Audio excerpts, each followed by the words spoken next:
Ticket స్థానికులకి ఇవ్వాలన్న మంత్రి పొన్నం వ్యాఖ్యలపై స్పందించారు మాజీ ఎంపీ అంజన్ కుమార్ యాదవ్. తనకు టికెట్ రాకుండా పొన్నం అడ్డుకుంటున్నారని, తానేమీ అనలేదని స్పష్టం చేశారు. తాను ఎవరిపై విరుచుకుపడలేదన్నారు. రాష్ట్రంలో చాలా మందికి కుటుంబంలో ఇద్దరు చొప్పున టికెట్ ఇచ్చారన్నారు. తమ కుటుంబంలో ఇద్దరికి టికెట్ ఇస్తే తప్పేంటి అని ప్రశ్నించారు. జూబ్లీస్కి వెళ్ళినట్టున్నారు. అక్కడ వివేక్ వెంకటస్వామి పొన్నం ప్రభాకర్తో అభివృద్ధి పనులకు సంబంధించి శంకుస్థాపనలు చేసినట్టున్నారు. మీరు పొన్నం ప్రభాకర్ మీద విరుచుకుపడినట్టుగా సోషల్ మీడియాలో ఒక వార్త హల్చల్ చేస్తుంది. విరుచుకుపడిన అట్లా ఏం మాట్లాడలే నేను. విరుచుకుపడింది ఆయన మీన్స్ అంటే నేను కూడా సోషల్ మీడియాలో రాసిన పదాలు చెప్తాను. కోమటి రెడ్డి బ్రదర్స్ కాంగ్రెస్లో ఇద్దరికి టికెట్ ఉంది. అలాగే ఉత్తమ్ కుమార్ రెడ్డి, ఉత్తమ్ పద్మావతికి ఉంది. మల్లు బట్టి విక్రమార్క, మల్లు రవికి టికెట్ ఉంది. ఇలా అందరికి కుటుంబంలో అందరికి టికెట్ ఉన్నాయి. మా కుటుంబంలో టికెట్ ఇస్తే తప్పేంటి అన్న ఇష్యూని మీరు తెరపైకి తీసుకొచ్చారని అందులో ఆ పదాల సారాంశం. అంతే, తప్పకుండా చెప్పిన ఉన్నది చెప్పిన. అలా కల్తీ ఏముంది? ఎంతమంది ఉన్నారు రాష్ట్రంలో?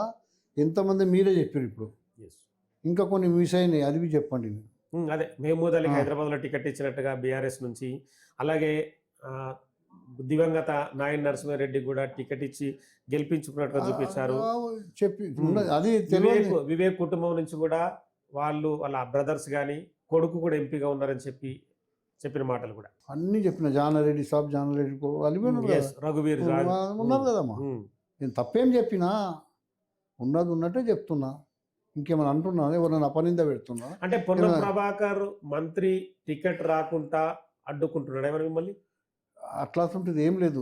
పొన్నం ప్రభాకర్ ఇన్ఛార్జ్ మినిస్టరు, అయినవి ముగ్గురు మంత్రులు నేర్చారు జూబ్లీస్కు.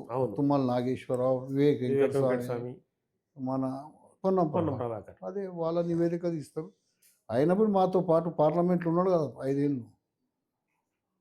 ఆయనకు కూడా మీరే అన్నాడు ఉద్యమకారుడు అని. అవన్నీ దగ్గర నుండి చూసిన వ్యక్తి కదా. మామూలుగా నేను youth Congress president, youth Congress అవన్నీ చేసుకుంటూ వచ్చినా కదా అంచెలంచెలుగా.